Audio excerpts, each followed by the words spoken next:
The Secrets of Movies and TV Shows is brought to you by the Star Quest Production Network and is made possible by our many generous patrons. If you'd like to support the podcast, please visit sqpn.com/give. You're listening to The Secrets of Movies and TV Shows.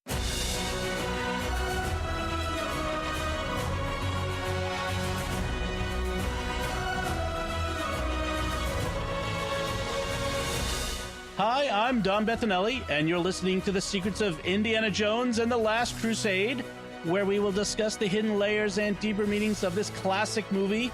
And joining me today on the panel are Mac Barron. Hi, Mac. Hello. And Shelley Kelly. Hi, Shelley. Good evening. So before we get started, I want to remind everyone to like The Secrets of Movies and TV Shows on Facebook, to retweet us on Twitter, where we're at SQPN, subscribe to the show if you've not yet subscribed in iTunes, Google Play, Stitcher, TuneIn, your favorite podcast app, or on YouTube, where you should hit the bell to get notifications. And above all, please share this podcast with your friends. Help us grow this community. The larger the community gets, the better the podcast is. I guarantee it. So if you could. And you may have enjoyed a few weeks ago our episode of Secrets of Movies and TV Shows, Coffee and Cinema, where Father Chip Hines and I went to see Captain Marvel. We came out, went to a coffee shop, and talked about it. Next time, it may be beer and cinema, but we'll see how it goes. But if you enjoyed that, let me know. Send me an email to secrets@sqpn.com. Let me know how you liked it, whether that's something you want to hear again. We would appreciate your feedback. So here we go again. We're bringing the band back together. We're talking about another Raiders of the Lost Ark movie. Is this the last one we'll talk about? We'll have to discuss it. But it's the last one that was ever made. Isn't that right? That's the one I like to believe. Yes. Apart from this weird, one-off scene where he emerges from a fridge, can't think of anything else that's worth talking about after this. Although they are apparently making another Indiana Jones and the Geritol Crusade, apparently. Yeah. Indiana Jones and the ancient wheelchair. Yes. I think the internet has expanded fan fiction a little much. Yes. I mean, hey, if Harrison Ford's willing to give it a go, I'll probably shell out the money to take a look at it. But we're talking about this one, which is, let's say for me, it's the best of all of the Indiana Jones movies. It's wow, yeah. Wow! I say strong words, my friend. Have you seen Raiders of the Lost Ark? I just want to check with you again. I know, but Sean Connery and Harrison Ford on screen at the same time, so much fun.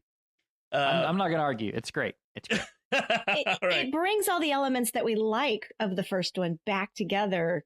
And when we get into it, there are a few things I don't like about this one, but it's a good tie for best one. This one, Raiders. Sala was back. We had Brody. We had the Christian themes, Nazis as the bad guys. I mean, as we talked about the Temple of Doom, it was okay, but it wasn't quite the level of these other two, and I think a lot of those factors were part of it. So let's get into it. So this is Indiana Jones and the Last Crusade, and the Holy Grail, the MacGuffin of this is literally the Holy Grail. So we should probably talk a little bit about what the Grail is before we get into it. And the Grail is the cup of Christ. It is the cup, according to legend, the cup that Christ had at the Last Supper. It was the cup of the first chalice for Mass at the first Mass, which held the blood of Christ that he shared with the apostles present in the upper room before the crucifixion. And it was said that it was preserved and kept by Joseph of Arimathea, the one of the was he a Sadducee, a Pharisee? Now my brain has lost, but he was one of the leaders of the Jewish community at the time. Can you get Jimmy Akins on the phone real quick, Don? I know. I feel so inadequate compared to Jimmy on this. Jeff Miller, help! So it was a cup that Joseph of Arimathea preserved after the Last Supper, after the crucifixion and the resurrection, along with other things from that time, and it entered into a legend. It's been lost, they think, except that it is believed, like we have this legend that the Grail is out there, except that the Cathedral of Valencia, Spain, says that it has the Grail. It has the cup of Christ from the Last Supper. For real? For IRL? real. Yeah. Uh-huh. And that, in fact, popes have gone to visit it. Let's see, what was the last one? I have a note here somewhere that Pope Benedict and Pope John Paul both went to, I think that's where it was. I'm going to have to find my note later on, but more than one pope has gone to Valencia and seen it there. So, but they never actually said, this is the cup of Christ. They just, went and prayed, and because they can't give an official papal imprimatur on the thing like that without being absolutely certain. But the cathedral there claims it as. But there's a story, the Arthurian ledger, King Arthur and the Knights of the Round Table, who had been given this quest to find the Holy Grail, and that was a huge part of the medieval legends, and so that forms sort of the foundation for this story, along with the stories of the Crusades. Now, I want to recommend, folks, that you don't believe Hollywood movies, what they say about the Crusades. They are universally bad. I would recommend 2 books for you if you want to learn about the Crusades. Anything, 2 books. An author, anything on the Crusades by Jonathan Riley Smith, or a newer book that I recently read called The Glory of the Crusades by Steve Weidenkopf, which takes a much more nuanced view about what actually happened. Doesn't paper over the bad things, but it dispels a lot of the myth and that sort of stuff. Well, this particular Hollywood film doesn't really take a stance as to sort of the good or bad of the Crusades either way. Right. They just say they existed. Yes. And that's about it. And they use it as a clever play on words. Yes, it's a little refreshing that they didn't want to get into it because it was sort of ancillary to the actual point of the story. So the movie came out in 1989. It was originally supposed to be about a haunted castle, which would have been terrible, I think. I don't know if you would agree. But they brought the castle in it. Right. Now, from the beginning, they wanted Sean Connery to play Indy's dad, even though he's only 12 years older than Harrison Ford, which and so Indy was partially based on James Bond, so they had to get James Bond to be his dad. It's funny. I think I saw the same sort of YouTube documentary behind the scenes stuff, and what I quickly realized is something that you're leaving out there, Dom, and that Spielberg says is that Lucas wanted to do the haunted castle thing. Uh-huh. And Lucas wanted to do the Grail. And Spielberg says, well, wouldn't it be so much more interesting if we brought in a father figure to help tell the story of where Indiana came from? Right. And you add father-son dynamics. And that in itself, the son's quest to understand the father is a quest for the Holy Grail. It's in the same way that sort of Moby Dick, the quest to get the white whale is sort of every man's quest that they're on, except in a healthy way instead of in Moby Dick. But, and I thought, when I saw that, I thought, you know what? That just goes to show you. I mean, that's the difference between Lucas as a storyteller and Spielberg as a storyteller. One is captivated by the imagery of something, and the other is captivated by the meaning of something. Right. And bring them together, and you've got these great stories. That's true.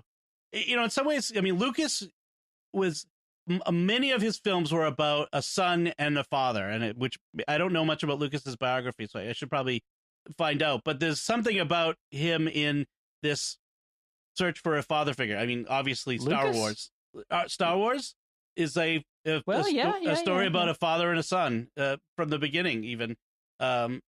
So it's very interesting. And Spielberg has been a little more wide ranging, but he's from my senses, he's been exploring just the idea of, in many of his films, not all of them, obviously, childhood and the meaning of childhood. So you get a little bit blending of, a father-son family dynamic between the two of them. And I think it comes out in this movie in many ways. So the cast, I mentioned Harrison Ford, Sean Connery. We get Brody comes back, Denham Elliott. We have John Rhys Davies as Sala. It's a great cast. We have River Phoenix as young Indy, who his life tragically cut short, but did a pretty good job.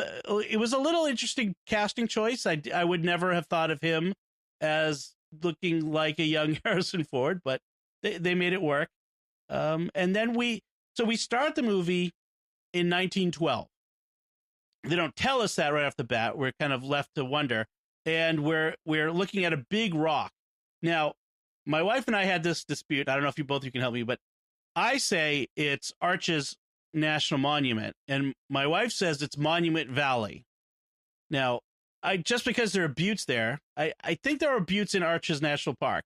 And everything I could find online says this is Arches National Park. So if anybody out there can say definitively one way or the other, like she said, well, maybe they filmed it in both places, but I looked it up and it said one, but not the other. So yeah, I just assumed it was Monument Valley. Yeah, that's because so many movies have been filmed there classically, and so it gives it that retro feel. So he's a Boy Scout. Indy is. He's back when Boy Scouts were really cool and they rode horses into the backwoods and fought with grave robbers. There's always the big fat kid in the group that falls off the horse and it does all the comedic things. And I'm gonna try to bring a couple of things together about that fat kid. If now's the right time, I don't know if you wanted to give a more synopsis first, but no, go ahead. The look of that fat kid, and I want to use this as a jumping off point for the look of the whole movie, but that fat kid and the scene especially that I'm thinking about is when he comes in blowing that bugle in Indy's house at the end of the chase scene. The way he's lit and colored, he's got these rosy cheeks and he's glistening with sweat. He looks like a Norman Rockwell painting. Yeah. I mean, straight out of a Norman Rockwell painting with the sort of ridiculous caricature of a fat, blonde, blue-eyed Aryan, American kid. And that leads me to a bigger point about how the entire movie is the movie has a coloring to it that they don't do anymore. And I wonder if they did at the time. Like, I don't. In 89? Yeah. Yeah. Like this right in my sort of coming of age wheelhouse of being 13. And I don't remember other movies of the day having that same coloring. And I don't really know how to describe it, except it makes it look like an old movie. And between the coloring and between some of the way, like the shot where Indy and his dad on the blimp are sitting there having their conversation about growing up, the way that is filmed with the camera really close to both of them from below makes them look enormous. And everything in the background is sort of that gray white on that blimp.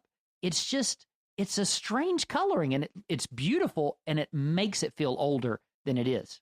I think you're onto something because the outdoor shots, they look a lot like old like John Wayne movies, the old westerns, or even Robin Hood, Errol Flynn's Robin Hood. A lot of those films, the way they were shot in Technicolor, that when it was the color process was still new, and it has a lot of similarities. Not exactly, of course, but a lot of the similarities.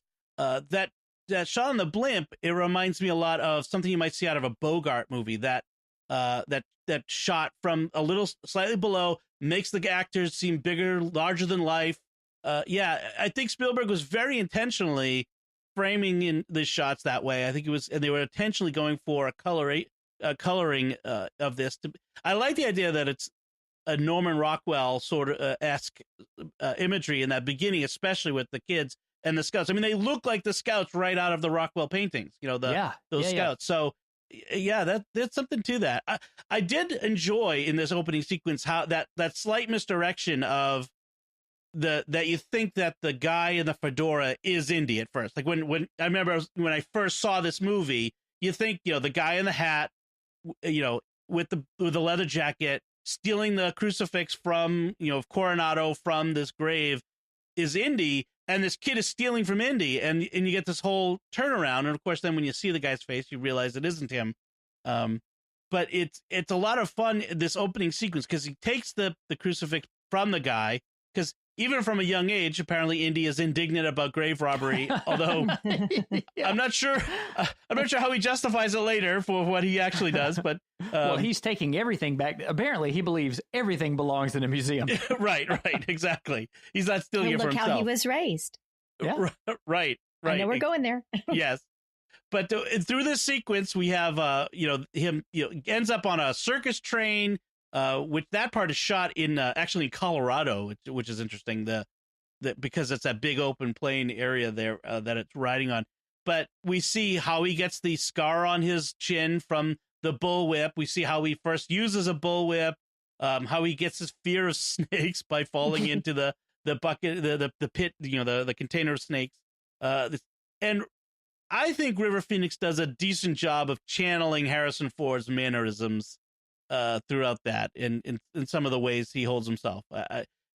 And then right to where he runs into the house and he's like, Dad, and you only see this profile of Professor Jones holding up his finger and then tells him to count to 10 in Greek, I think it was. Yeah. He says. So it's interesting. And most importantly, you're talking about how he gets his scar, how he gets his fear of snakes, all that good stuff. Most importantly, it's how he gets his hat. Yes, he gets it from this guy, the guy who eventually gets one up on him.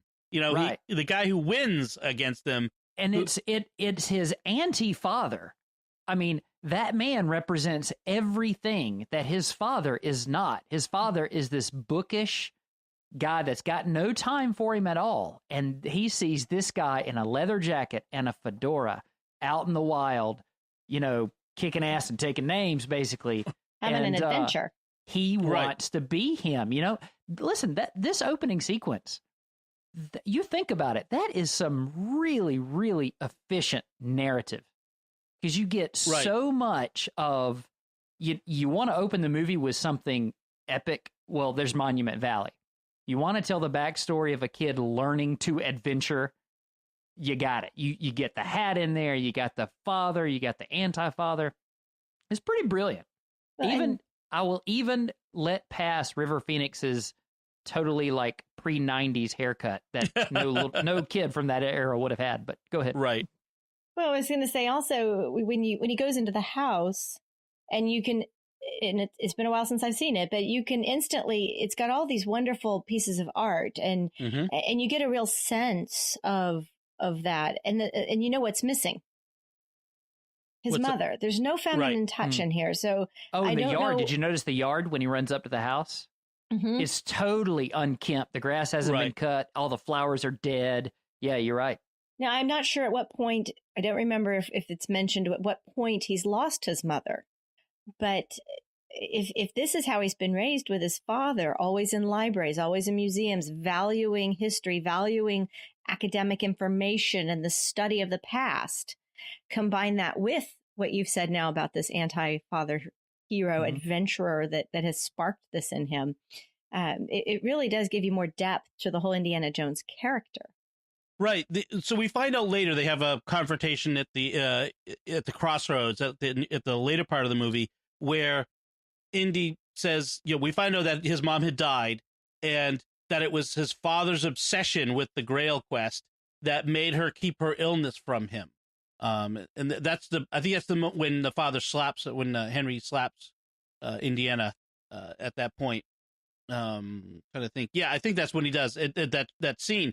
And yeah, it's the Indy ends up being a combination of his dad, the academic, and the anti-father guy, the fedora, combined, in his life. And it's kind of a fascinating idea how this one encounter put him on a path that made him a lot like his dad. I mean, he's obsessed with his quests. Indy obviously doesn't have anybody really in his life long term. I mean, I don't know where Marion went, but she's not in the picture here. I think we find out in Crystal Skull that they broke up after the events of Raiders. But so he's obsessed, and this whole sequence is not just extra. it helps us understand everything that comes after. It helps us understand the relationship between these two men and how it's going to get healed in their combined quest. And it's interesting also that Indy gets this taste of crooked justice in the other room, while his dad is not involved in this. The sheriff shows up, the man in the Panama hat, the man in the fedora, and the sheriff takes the Panama hat guy's side. Obviously, the sheriff is somehow corrupt or just influenced by this guy, doesn't believe Indy, and his dad is not a part of this. And I think that is also a fundamental shaping of Indy in this. So we go from this origin scene to the coast of Portugal, 1938, aboard a freighter in a bad storm, of course, where Indy is confronting the guy in the Panama hat, which sounds a lot like the guy in the yellow hat and and a monkey. But no, it's the guy in the Panama hat, and he recovers the cross. And we find out that this is 2 years after the events of Raiders. So we're still at the very beginning of World War II, before America's entry into the war. And the little Easter egg, the ship that as it goes down was named the Coronado after the cross. So we follow Indy back to the university. It's a very similar set of circumstances, very similar scene, where he's in his classroom and Brody comes and sees the cross and all that sort of thing. Although they have this addition where the addition to the Indy story, which is, it's not just that the students are adoring him. So now you get this additional part where he's going back to his office, and now you see how truly bad a teacher who's never there, who's always traveling around the world, is. All these students waiting for office hours, besieging him. And his office isn't really an office. It's just part of a storage closet, basically. I think it's a boiler room even. Yeah. that he's trying to bridge two worlds, that he's become a professor, like an academician like his father. And yet he's not, he's a popular one, but he's not always there, and he dreads it. He clearly dreads all the paperwork and the humdrum boringness of it. He wants to be out in the field. Right, exactly. There's an interesting moment when he's lecturing the class where he says, "Archaeology is the search for fact, not truth. That's philosophy." What do you think? I mean, are we laying some groundwork here for later in the movie?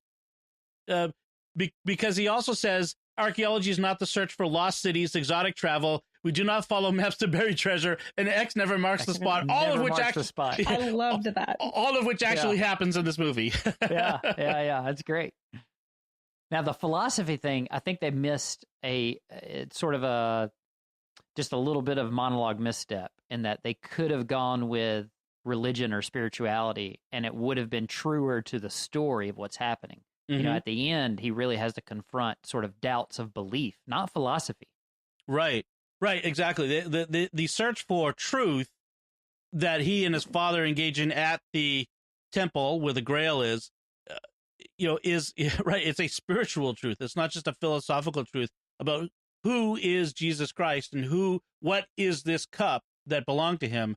That isn't a philosophical search or an archaeological search. That is a search for truth of a spiritual nature, a metaphysical truth in one sense, I suppose. But it's so I find that like a little interesting. These breadcrumbs are laying down at the beginning here. So we have this sequence. He bolts out the window, gets picked up by these scary looking men who take him to meet Walter Donovan, a prototypical 1930s industrialist in New York City, who's hosting a cocktail party but takes time out to talk to Dr. Jones. I love that. Yes, takes time out to have a professor kidnapped and brought to his cocktail party. Right. And it's multitasking. He happens to have a sandstone inscription of a Crusader tablet there, a partial, of course, and it refers to the cup that holds the blood of Christ, which is kind of funny because from a Catholic point of view, all chalices hold the blood of Christ. So that's sort of non-specific, but okay, we'll go with that. And the inscription says, eternal life for whomever drinks from it. And this is one of the conceits of the movie is anyone who drinks from the actual Grail cup is supposedly going to get the gift of eternal life.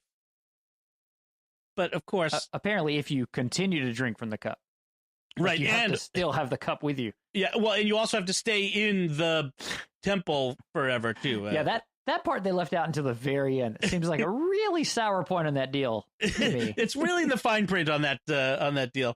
I mean, you would not get a cell signal in that place for nothing. I could guarantee you. That's right. So it's kind of interesting because, of course, from Catholic belief, the cup of Christ does promise eternal life, but not this sort of eternal life, but life in heaven. It's a spiritual or beyond this world life, put it that way. But for someone who's not a believer, that's how this would read, wouldn't it? That this promise of eternal life, whether in the Bible or on this inscription, would promise a fountain of youth in this world. Yeah, and it is kind of that thing. Superstition is not quite the right word for it, but it's like magical thinking. Magical thinking. That's a better way. Or boiling down one world religion down to like making it into algebra. Right. In that if you do this plus this, then you equal, you get this, right? You have this cup that was linked to this spiritual figure, and therefore you will have eternal life. It's like you said, it's magical thinking. It's not real Christianity. But as a kid growing up, like I love that, and I brought this up in Raiders. I love the fact that I went to church every Sunday and was a Christian, and Indiana Jones is going after Judeo-Christian artifacts, and God is killing Nazis. Yes, God's on our side.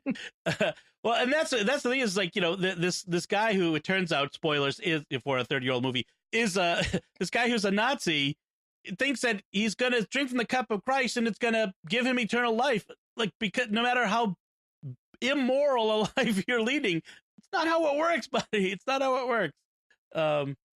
So when he reveals that it's the Grail that they're going after, the Indy gets really excited because in some ways the Grail is the Holy Grail of archaeology, which is obviously a tautology. But the idea is, we talk about the Holy Grail because we mean the ultimate something to find, and that's sort of they're kind of driving that home here.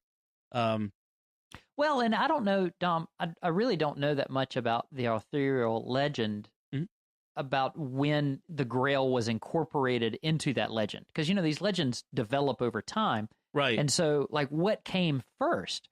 The idea of the Grail as the ultimate thing, or people's ultimate quest eventually being labeled, or the object of a quest being labeled the Holy Grail? Yeah, I don't remember exactly. There was the legend of the cups that was, I think, the original story about important cups of various kinds that I think, from what I understand, got merged together into the Arthurian legend, and it became associated with the cup of Christ. I think that's how it was. So it wasn't originally the cup of Christ, but the legend grew to the point where it was identified with it. So yeah, it became the Holy Grail cup of Jesus. Well, eventually, the Holy Grail first appears, I think, back in like the 1100s, isn't it? Right. An old French poem, if I remember right. And then from that is how, because the Arthurian legends are what, the 1300s, 1400s? Yeah, although there are roots to it even older, though. There are roots like in around 1,800, 900, I think, somewhere around there. I think there are some very early traces they may of be it. written, but they may not be written. They may be just orally passed down. Well, and then, I mean, if you want to go even farther than that, I mean, I think you can make a real argument that the Grail is sort of a, pardon the term, but sort of the reincarnation of the image of the Ark. And right in between there, you've got Mary. So you've got, the ark holding the pieces of the Ten Commandments and the power of God, right? And then you've got Mary holding Christ. She's the new ark, and then you've got the Holy Grail, which is the, holding the blood of Christ. So right. There's a through line there. Right. I mean, there's actually early church fathers who, because the unborn body of Christ held his blood in that sense, that Mary was conceived, was seen as a chalice and a ciborium in one. That's sort of that imagery, which would make that connection, like you said, a through line, including Mary. So there was always this idea of the cup of Christ from the beginning. And like I said, they had preserved it, or there was loose legends of preservation, and they had something they thought to be it. So, it's always been out there. But when it merged with the Arthurian legends, that's the thing that's a little more indistinct, at least for me. Maybe a listener or academics out there know more than that. But they tell this story here of the 3 knights on the First Crusade, these 3 brothers, one who stayed behind, one who related the tale to a Franciscan friar who mentions the tablet, and the third has the other marker buried with him in Venice. Which, has anybody fact-checked any of that story? I think this was created for the movie. I'm pretty sure that this was just for the movie. I know maybe there's still some old geezer in a hidden city somewhere in the desert waiting. You know what's funny? Narratively, this is exactly the same scene as Jones and Brody meeting with the government men in the auditorium from Raiders of the Lost Ark. Yes. Yeah, except this time he's like, "You've got the wrong Jones." Right, exactly.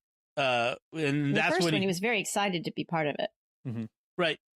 And in fact, Indy probably has a visceral reaction against the Grail because it's the thing that that took his dad away from him throughout his youth, his growing up.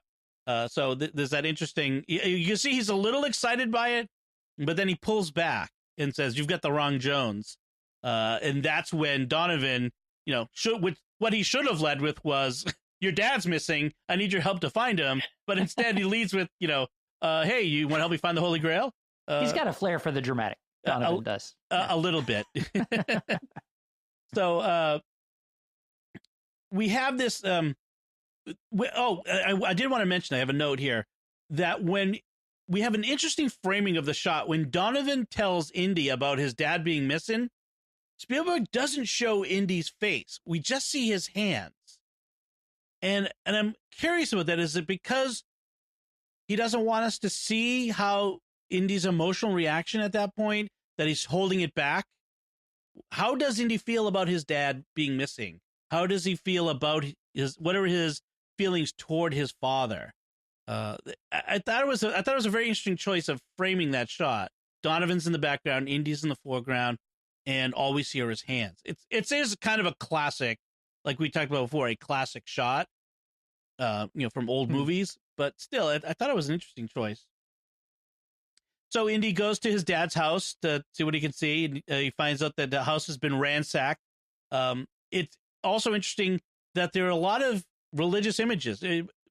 Jones, Henry Jones Sr. is a man of faith.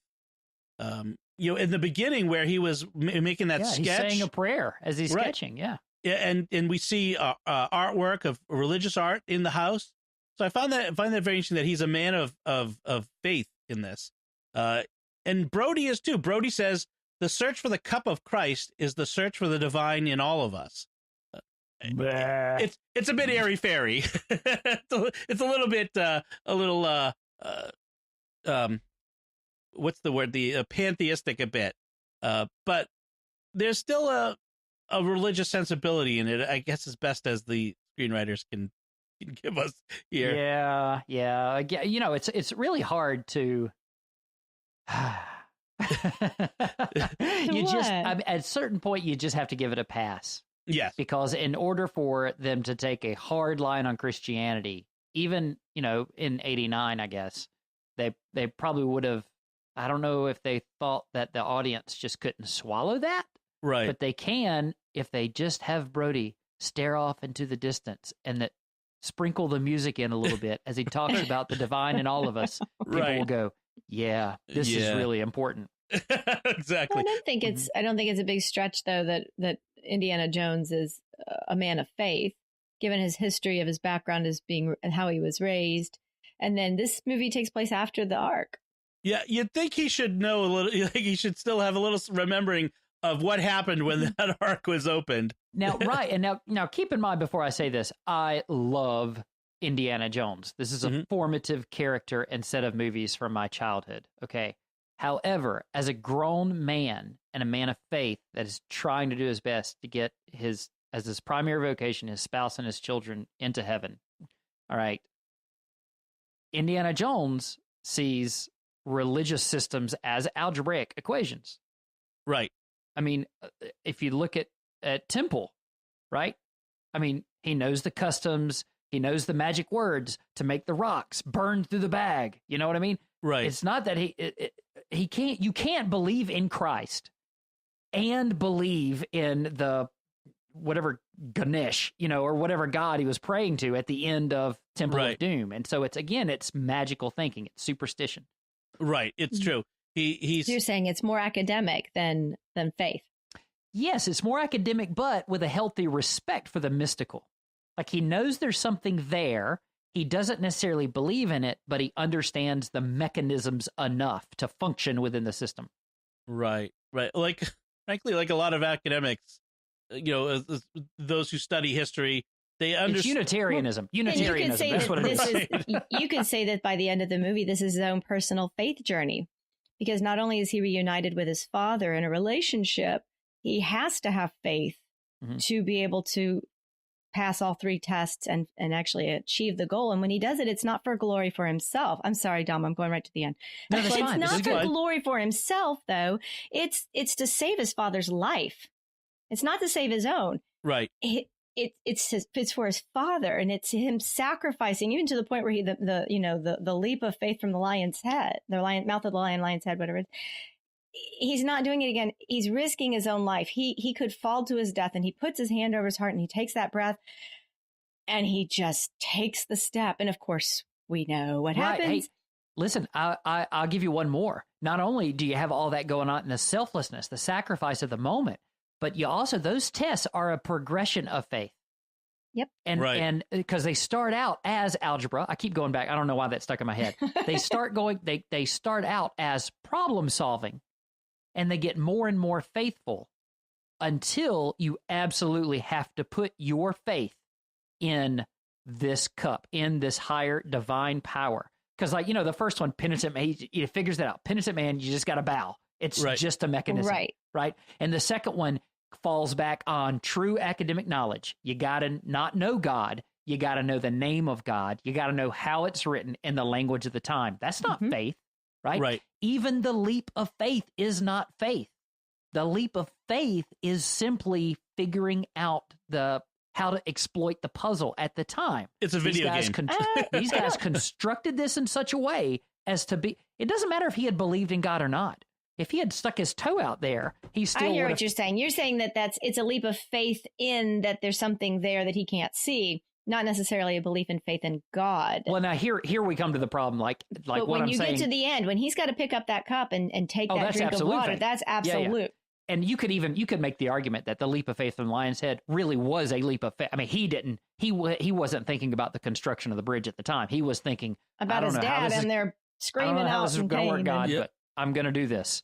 Mm-hmm. It turns out you didn't have to have faith, but he did, so that's great. Right. Sorry, I sidetracked you. No. I was just thinking, the penitent man shall pass. For the longest time afterwards, I'd go into the confessional, kneel down, and roll. The priest would be like, "What are you doing?" I'm kidding. So we go from. Wait. Tom, I got one more thing there. Yeah. On the penitent man, as a 13-year-old Free Will Baptist, I didn't know what the word penitent meant. I never even heard of the Holy Grail before I came in this building, into the theater. But I saw something a few years ago, and it was total clickbait. It was like at YouTube. It was like, you won't believe how dark this message really was in the last crusade.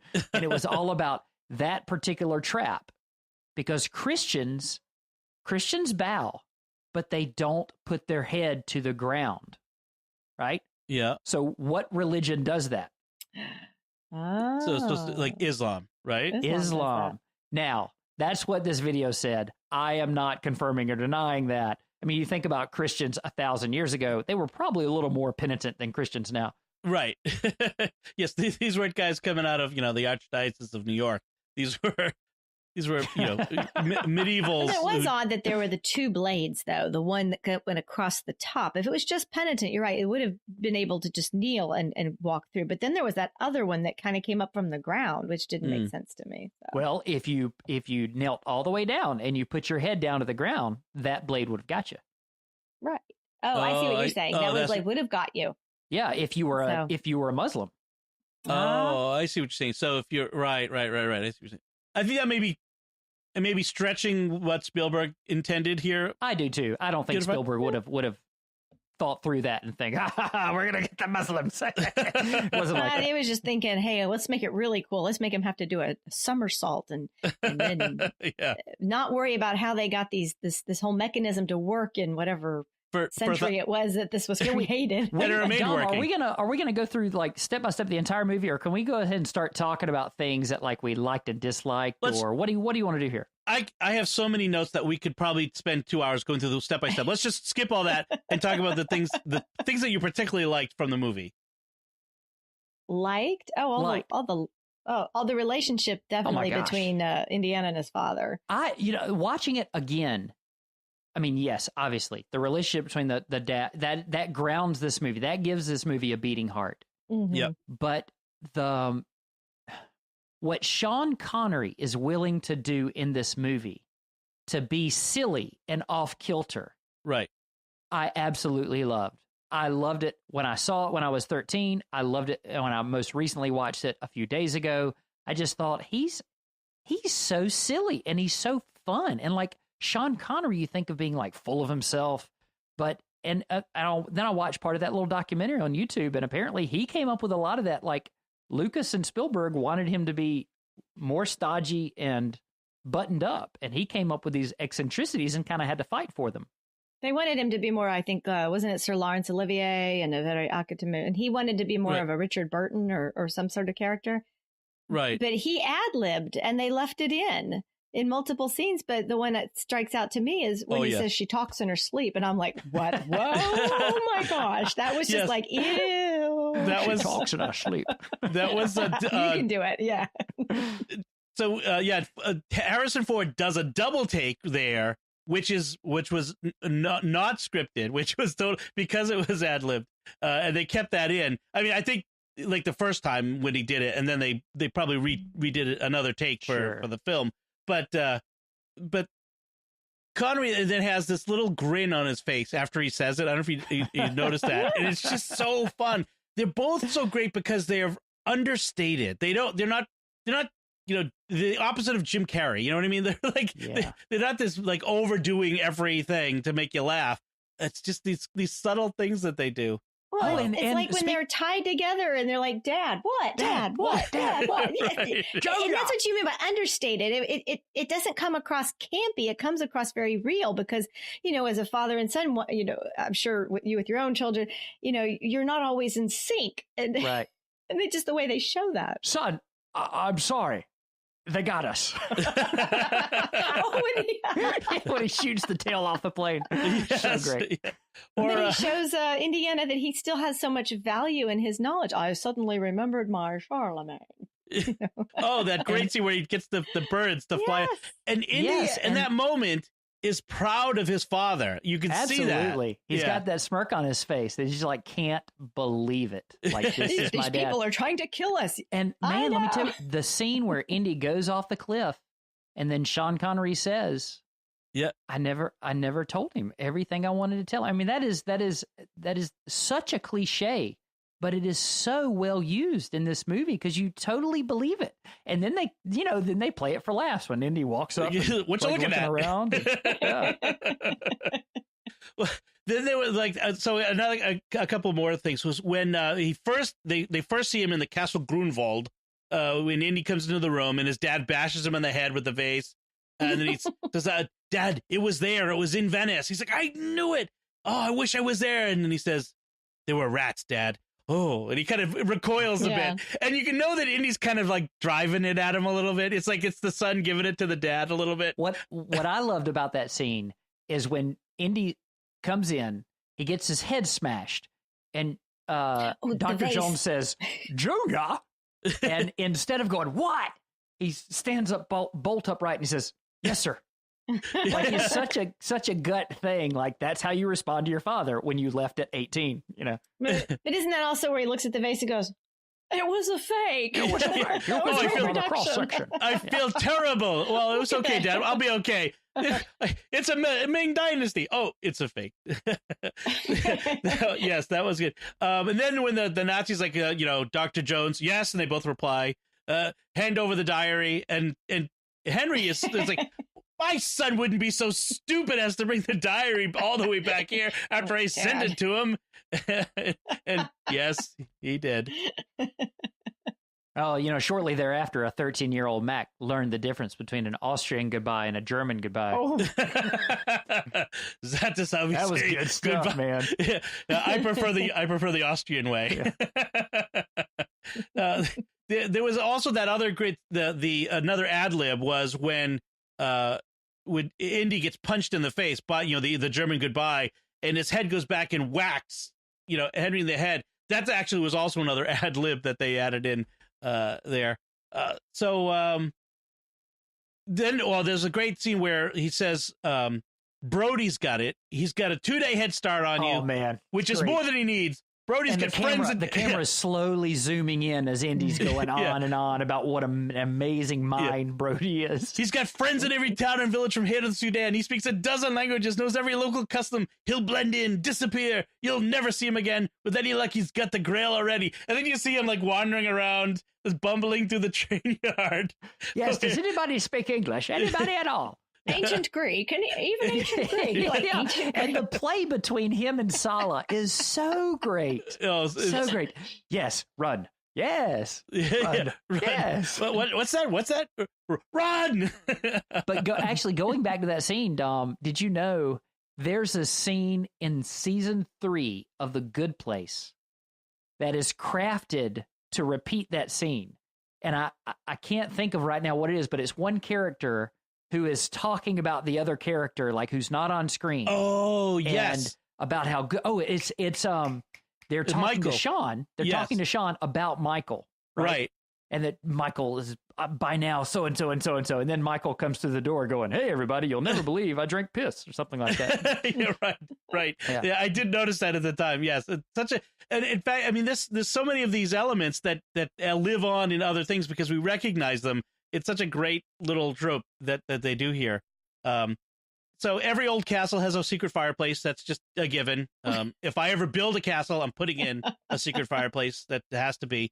So they have the motorcycle chase, which was a late addition to the movie, by the way. They felt like there was a little bit of a lot of energy at this part of the movie. So they added that in, which was a lot of fun.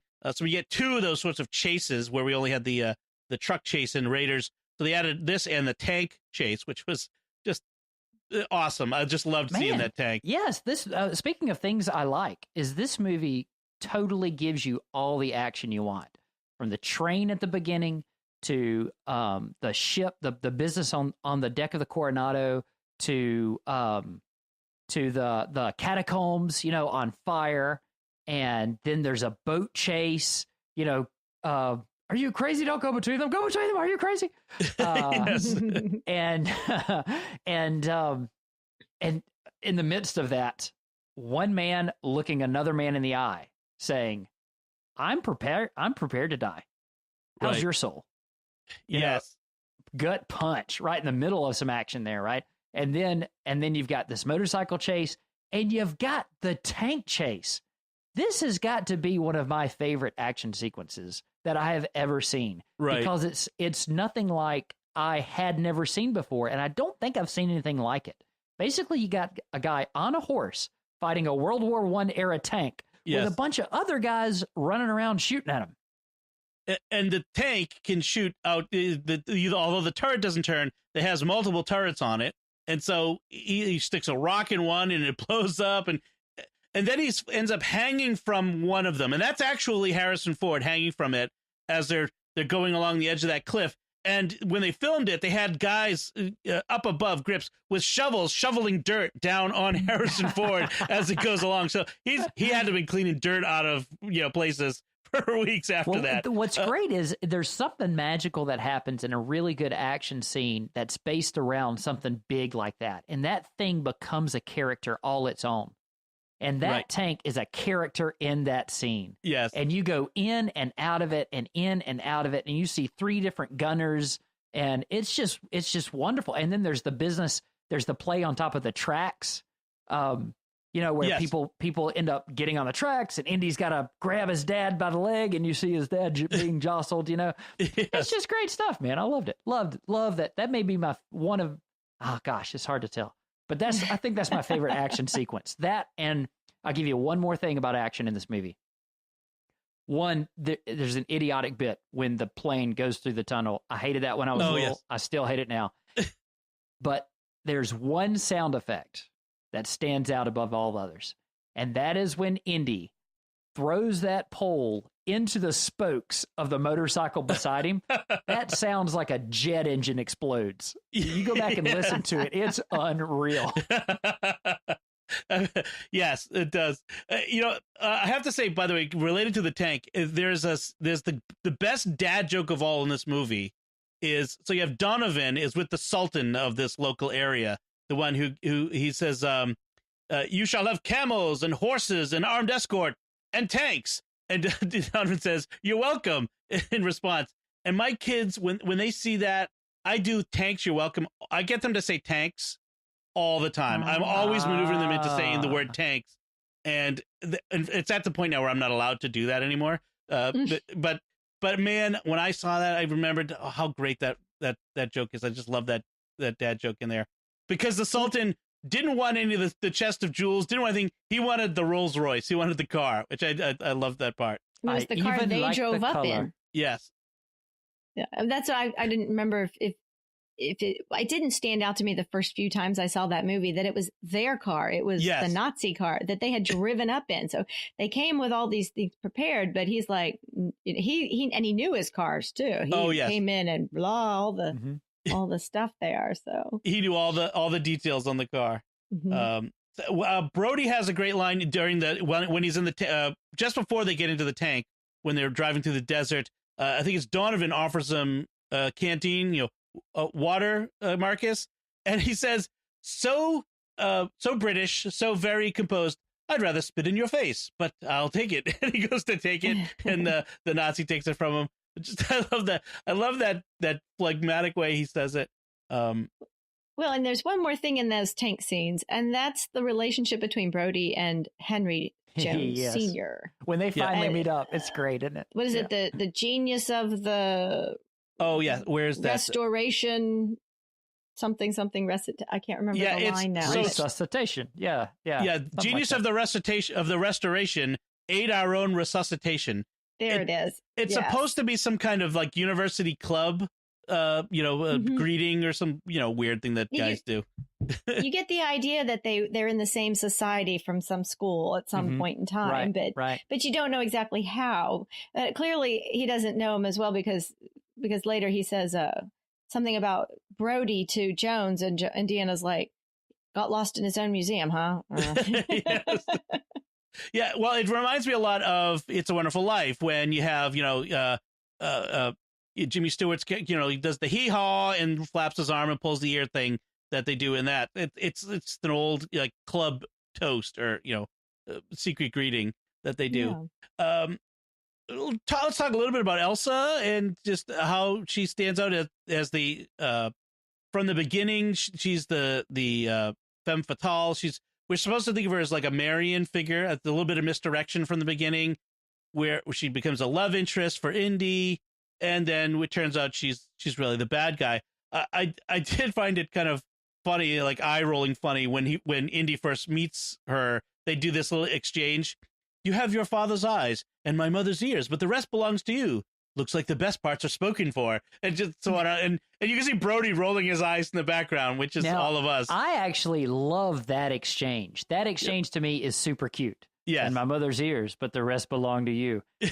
However, the next bit of banter that comes, I never have I ever thought that sounded true. So the business about the flower, if you'll permit me. Yes, but I'm already sad because by tomorrow it'll be dead. But by then, blah blah blah blah. It was just so I'll stupid. steal you another one. Yeah, just shut up and move. Let's just get on with the bricklaying here. Is it wrong that I've never really thought they needed to have a femme fatale in every movie? That there has to be a girl that is a potential love interest, or that there is a love scene with, and she's young, she's German. It feels forced. Yes, and this is the closest I think it ever comes to a Bond girl, right? Because maybe that's why, because of Sean Connery and the whole Bond girl thing. Maybe so. I mean, they know each other for about 24 hours before they're in bed together, right? Which is classic Bond stuff. Now, I will say that the one thing the character's got going for it that makes it a little bit dynamic is she has a really troubled relationship with this idea, what she's doing and what she's after. You can tell, I mean, they really go out of their way to show that she's not a real Nazi at heart, Right. She's crying at the book burning. She doesn't give Indy away. She doesn't really, her heart's not with the Nazis. She's an archaeologist. Right. Again, that's about the only positive thing I can say about this character and like her position in women of cinema. And it's interesting how in the end, she dies because she can't let go of the cup, to save her life. That the greed. Dick. Yeah, right. And then Indy, almost like as he loses her, he does almost the same thing, but it's his father who saves him. His father calls him back. His father, who is the one who is the one obsessed with the cup. Of anybody, he should be the one down there diving for it, but he has perspective. Right, and that gets back to the beating heart of the movie is the relationship between the father and the son. And that is a story that is older than we remember, that has so much truth in it that all of us relate to that. It's a universal story, deep, deep, deep in the human soul. Now, things become shorthand in households, like tanks, you're welcome, right? Right. Anytime one of us thinks that the other one has won't let something go, we will literally say to the other one, Indiana. Let it go. Exactly. That is a good one. I was thinking of, there's a couple other moments. When Indy and Henry escape the castle, and they're literally at the crossroads. Do they go to Venice to follow Brody, or do they go to Berlin to get the book? And Indy sees no value in the book anymore. It's got to get Brody, got to get the cup. But for Henry, the quest for the Grail is not just about the cup. It's about what you learn along the way, what you've acquired along the way, the journey, in a sense. He's more of a true historian than Indy is. Indy's all about getting the thing and pulling it out of the ground and taking it to a museum. In that sense. He says the quest for the Grail is not archaeology; it's a race against evil. And as he says this, I don't know if you notice this in the film. There's a roadside shrine. There are roadside shrines throughout Germany in reality, but in this shot, there's a roadside shrine right behind him with a crucifix, which I just thought it could not be accidental that was there. I've never noticed that. How about that? Yeah, it's very interesting, this idea that it is they're not just looking for a cup to put on a shelf in a museum exhibit. They're in a race against evil, and I thought that was fascinating that they put it there. Now that's another little piece, that little bit in the movie. It's a little piece that I never understood. How I would love to know what the discussion was when they wrote that and shot it, because they used that opportunity there for the son to question the father, right? Mm-hmm. We don't need the diary. Marcus has the map. He's like, it's more than the map. You don't understand. It's got all these things to help us get through the final traps, the devices of lethal cunning, right? And you're right. He says that the quest for the Grail isn't archaeology. It's a race against evil. If it's captured by the Nazis, the armies of darkness will march all over the face of the earth. Do you understand me? And I'm thinking, well, of course he understands you. He's seen what happens when the Ark of the Covenant is in the wrong hands. Right. He's one of two survivors of this, Old Testament God wrath leashed out on the world. Yeah. And but for him, he's not even thinking of his own experiences. He's a child again, and he's saying, right, Dad, it's an obsession that we've never understood. Right. He's working out his own stuff. He's no Right. longer talking about the current adventure. He's talking about emotional baggage is what Indy's doing. Right. Right. But the only time he ever really mentions the covenant, I think is it when they're in the catacombs and she's like, "What's this one?" Yeah. And he's like, "The Ark of the Covenant." And she's like, "Are you sure?" And he's like, "Oh yeah." Pretty sure. You get a little bit of the music there. John Williams puts in the music from Raiders. Well, also in this very same scene at the crossroads, Indy takes the Lord's name in vain. He gets so frustrated with his dad that he blasphemes, and Henry slaps him. He gives him one right across the face. Says, "That's for taking the Lord's name in vain." And that's for blasphemy. Exactly right. Perfect. And it's like, I mean, just Indy. I think it's a wake up call to Indy that, look, this is not about just going to get the cup. This is remember, like in a way, he is made to remember in this scene what the Ark was about and what this is really about. And I find that interesting that this scene was also a late addition to the movie. This was they filmed this actually in the hills above Skywalker Ranch, interestingly, in California. But it's kind of interesting that they wanted to add this in almost like a punctuation to the movie. To make sure we got it. It must be. This is why art writers get paid, is because they're good at what they do. They're able to write something that is garbage that everybody, you put John Williams behind it and everybody goes, "Oh yeah." And the camera zooms in. Right. It's a race against time. If the Nazis get their hands on the Grail, the armies of darkness will march over the earth.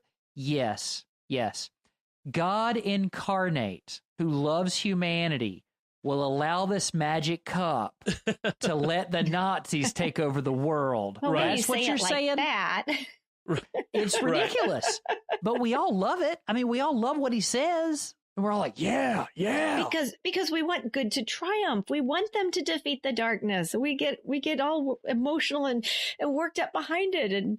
But even Satan thinks he can win against God. He thought he won on Good Friday. He thought that evil had triumphed. I mean, even Satan, who is an angelic being, is dumb enough to believe his own propaganda. He thought he could tempt Jesus Christ to follow him and renounce his father. Are you dumb? Like, he is God himself. Of course he's not going to give in to the temptation. But I think the movie helps us to kind of to see these truths in another way.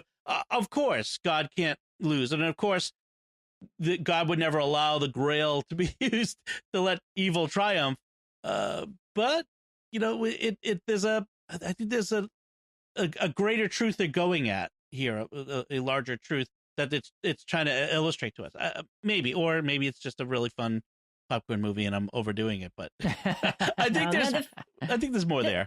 The Raiders of the Lost Ark, the first movie, it's a really fun movie. We talked about that. We had a great time with it, and about the how it goes back to its origins. But this movie, as they try to keep it lighthearted, but the more we talk about it and the more I think about it, it's like you said, Mac, it's that father-son relationship story, and that's what just gives it its. I'm sorry, you said it, the heartbeat of the story, because as we're talking about it, and I keep picturing these scenes, we remember the quotes, we remember the laughter, we remember the campiness and the action sequences, but it really truly is that father-son coming full circle. Mm-hmm. And that's a love we all want with our own parents. It's a love we all want with our own children. Let's jump back to that climactic scene in the temple which is a real place. Petra is a real place in the country of Jordan. You can go there today and see the exterior. The interior was on a soundstage, obviously, but the exterior is a real place. And so they go in, and these poor Turkish soldiers have been, each one being sent forth to try to get past the first test and failing. I love it when Donovan says, "We need another volunteer." Yeah, right. like, why would you even? Never mind. So they send Indy in after shooting Henry to motivate Indy to get in there and get the cup. And we have the 3 trials: the breath of God, the word of God, or the name of God, and the path of God. These 3 trials. So it's like interestingly, so almost like the Trinity. The Spirit is the Holy Spirit is the breath of God. Jesus Christ is the word of God, and the path of God, or the way of God, is is to the Father himself. Might be a stretch, but there's he gets by these, and we talked about that already. And he gets into this room, and there's this 700-year-old knight in prayer, praying, and he gets up and speaks to them in remarkably modern English. Apparently, he's got a radio in there or something. And he uses that line that we all know. He says, "You must choose, but choose wisely. As the true Grail will bring you life, the false Grail will take it from you." And then after Donovan drinks from the wrong cup, he chose Holy, which is the best line. It's like that's another one of the lines I use all the time. All right, so when Donovan disintegrates, yes, is this on par with the face melting in? I mean, I know it's the same. Oh, yeah. It's trying to be, but I'm saying, is it? Do they pull off something as cool as the face melting off in Raiders? The face melting off was more traumatic. I was a little older when I saw this, but still, I thought the face melting was really gruesome, even compared to this. Yeah, I think the Donovan disintegration has a camp to it.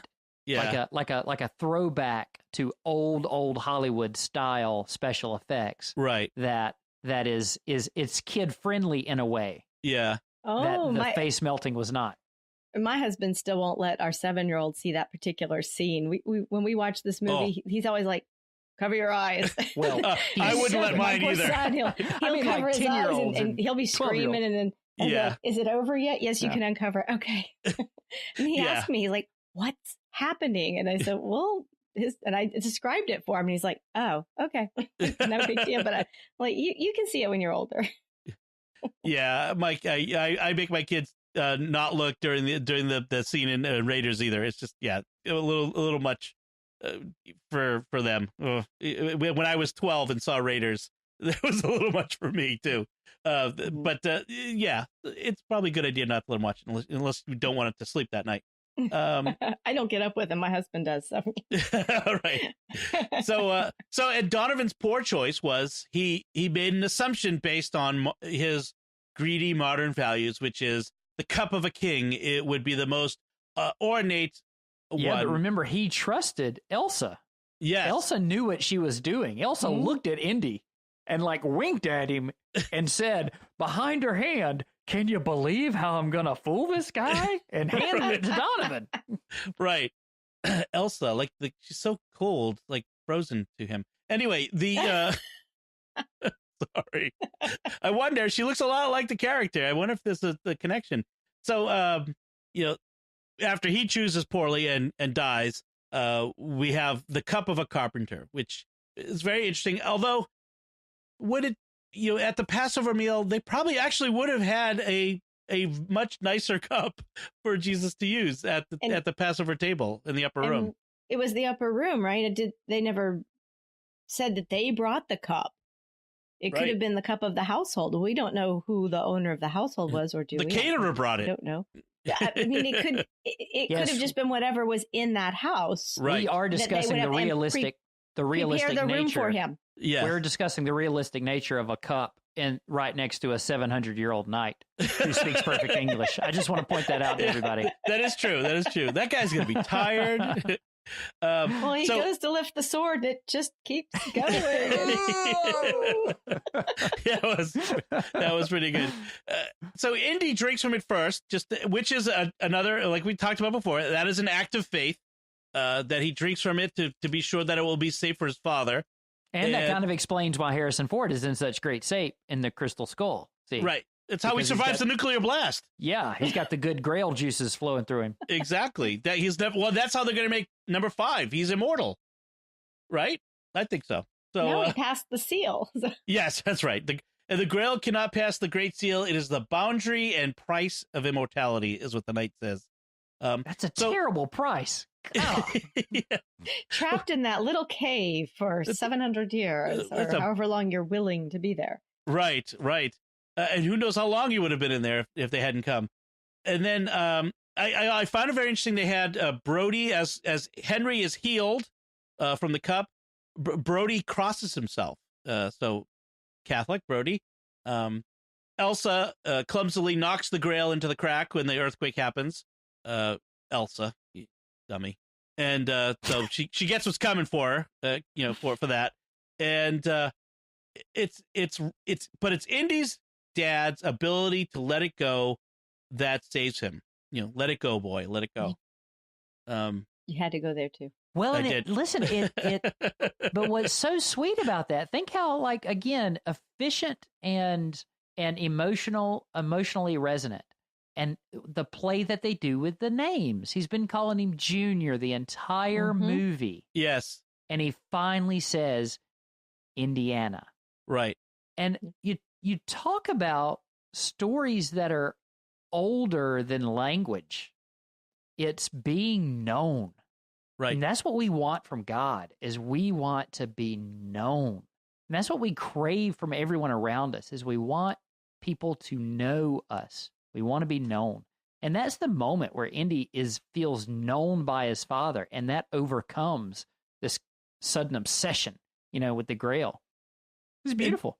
And the father gives to his son the name that his son wanted for himself, that the father it's not the name the father gave to the son, his own name, Henry. He gives to his son the name that he chose for himself. He acknowledges him for the man he is by letting him have that name, by giving that name. And then, of course, he undercuts it by saying, we named the dog Indiana. You named yourself after the dog, which apparently George Lucas had a dog named Indiana when he was a kid. So that's where that joke comes from. So what happened to the knight?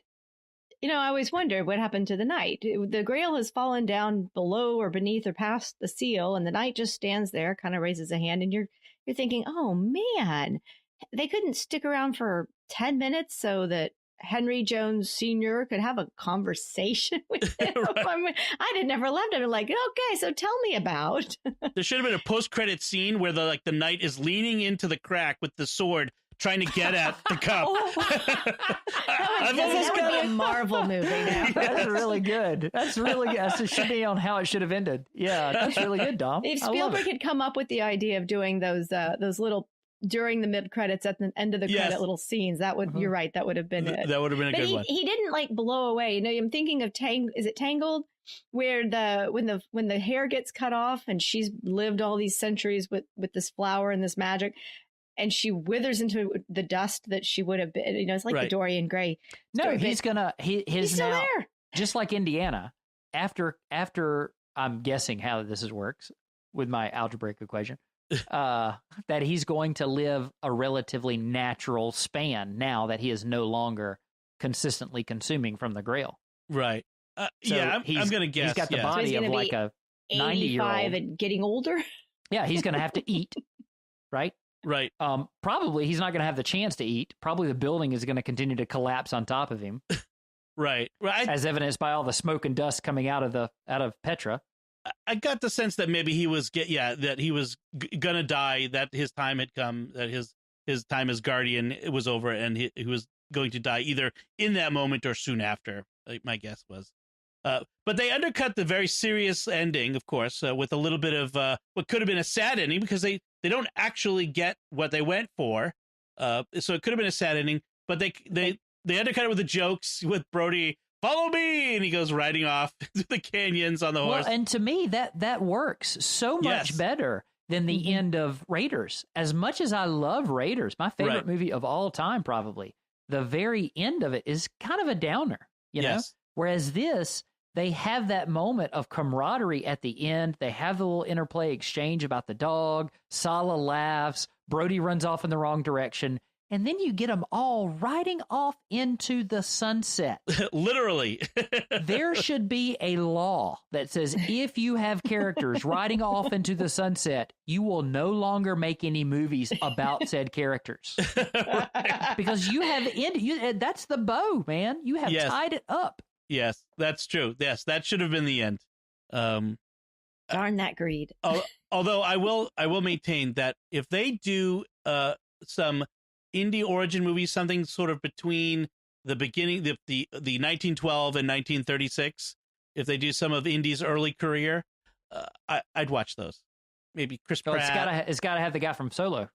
That's what I was about to say. Who would you cast? Actually, now that you say, the guy? Yeah, it would be the guy from Solo, or because when I first thought of this, I was thinking what actors could pull this off. They would have the combination of the action hero, but also a bit of the humor, and I was thinking Chris Pratt can pull that off. He's got that sort of action hero with a little bit of funny. He could not Chris Evans or the other, and none of the other Chris's. What about Chris Pine? Chris Pine. What about Chris Hemsworth? Exactly. What about Liam Hemsworth? No, never mind. But it would be interesting to see. I think if they make another one, it needs to be Indiana Jones and the Quest for Excalibur. That's my pitch. You say that, have that Hollywood. The Librarian, the movies The Librarian with Noah Wyle. I go right there when you say that, though. Right. Yeah, they have probably sought after every possible Judeo-Christian artifact in that. I've seen like one episode of that. That's true. I've never seen it, but I guess that probably would be too close. The spear, the spear. The spear of Longinus. I know where it is. Destiny. That's I've been where it is. Child. Yeah, that one's in St. Peter's. So okay. So any other elements of this movie you want to bring out? Anything we've missed that you particularly want to talk about or address? I have peers of mine in college poo-pooed these movies because of the special effects from ILM. And to me, I always kind of loved that. I loved that fake cliff that they run off of in Temple. Right. I love the CG alligators or whatever, at the bottom of it. I loved even the crappy looking blades that come out at the first trap, right. That can't possibly be like the technology just wasn't there to make those things look real.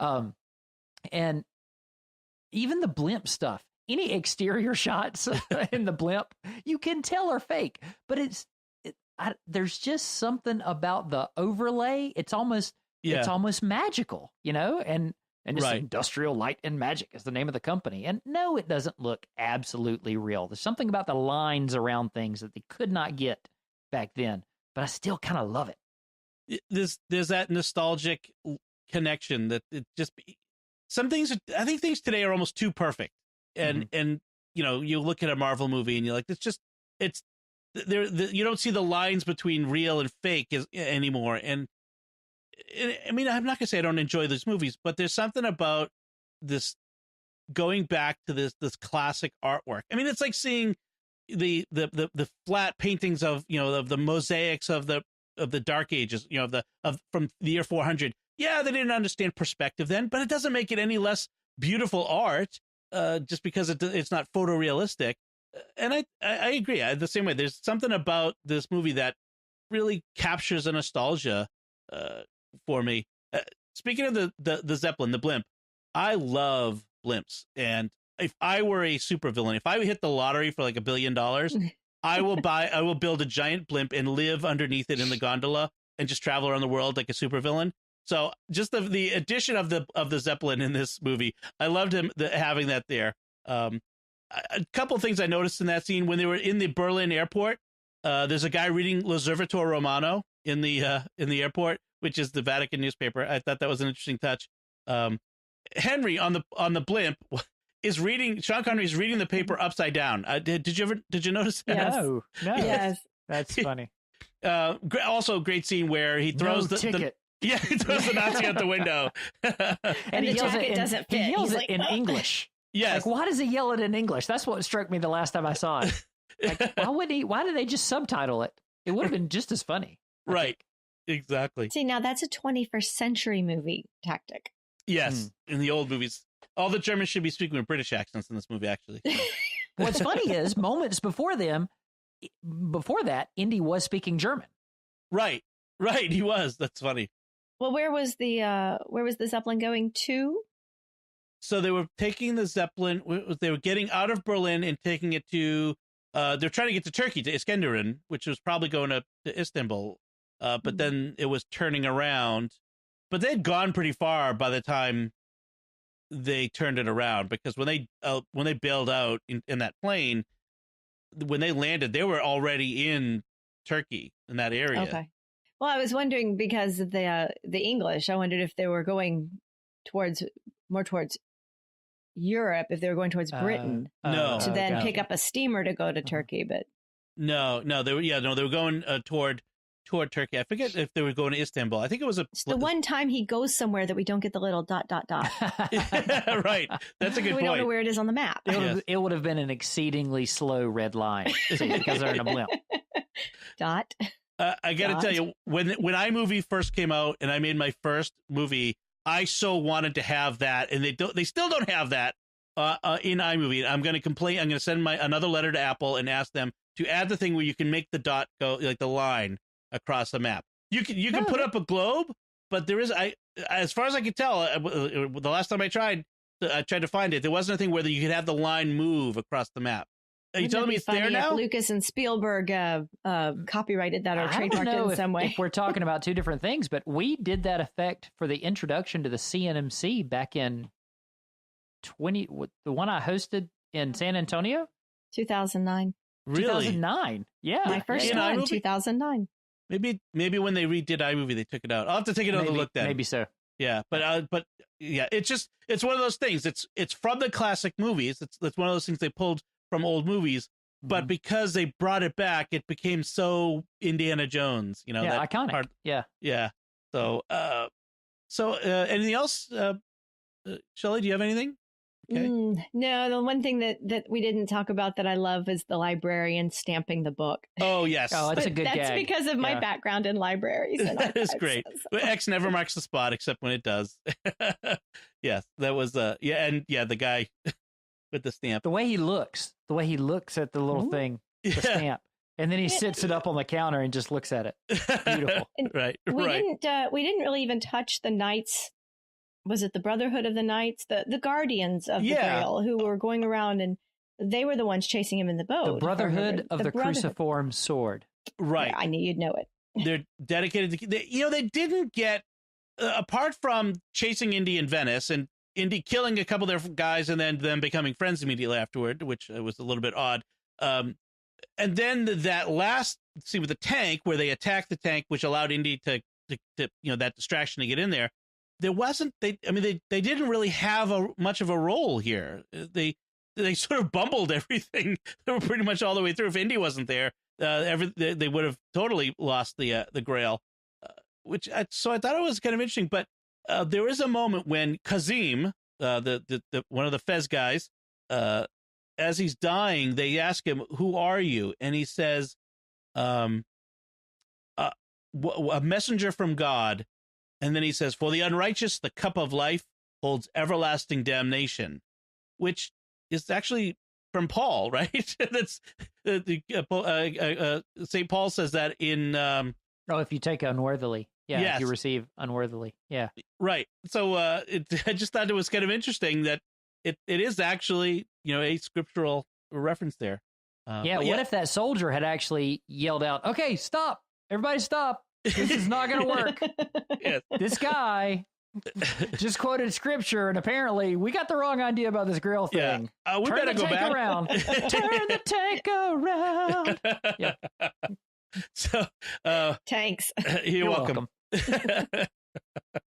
So, also, why does Indy hate camels? I'm not sure, but there's a backstory about something about Sala and camels. I said no camels. But camels, I think, are more valuable. So if they destroyed his brother-in-law's car, Right. He's got to reimburse him in some way, and camels are valuable and worthy, so he can bring camels and restore. Indy doesn't want him, I think, because they'll slow him down. Exactly. It does seem like a very non-essential detail. Yeah. But there are no camels when they're at Petra, so. Right. He must have let him go. But yeah, Iskenderun and Alexandretta are real places, by the way. So let's wrap this up. We've been going for a while here. So I appreciate the discussion, and I think this is going to, for the short term, end our discussion of the 3 Indiana Jones movies. As well it should. We may revisit that someday. No giant ants. So before we finish, I do want to take a moment to thank our patrons who make it possible for us to create Secrets of Movies and TV shows. Today we're thanking by name Elaine K, Jess K, Megan F, Patrick W, and Paul B. Through their generous donations at sqpn.com/give. They make it possible for us to continue the Secrets of Movies and TV shows and all the shows we do at StarQuest. You can join them by visiting sqpn.com/give. So that's it from us. What did you think of Indiana Jones and the Last Crusade, and what did you think of what we had to say about it? Let us know by going to sqpn.com/secrets or our Facebook page, or send us an email to secrets@sqpn.com. And just want to say, until next time, Shelley Kelly, thank you for joining me and sharing the secrets of Indiana Jones and the Last Crusade. Thank you for inviting me. And Mac Barron, thank you as well. Hey, it's wonderful to be here. Check us out, CST, it's Catholic in a Small Town. Or buy my book, Clueless in Galilee, A Fresh Take on the Gospel. Links to both will be in the show notes on our website at sqpn.com. Thank you. And once again, I'm Don Bettinelli. Thank you for listening to the Secrets of Movies and TV shows on StarQuest. And remember, we named the dog Indiana.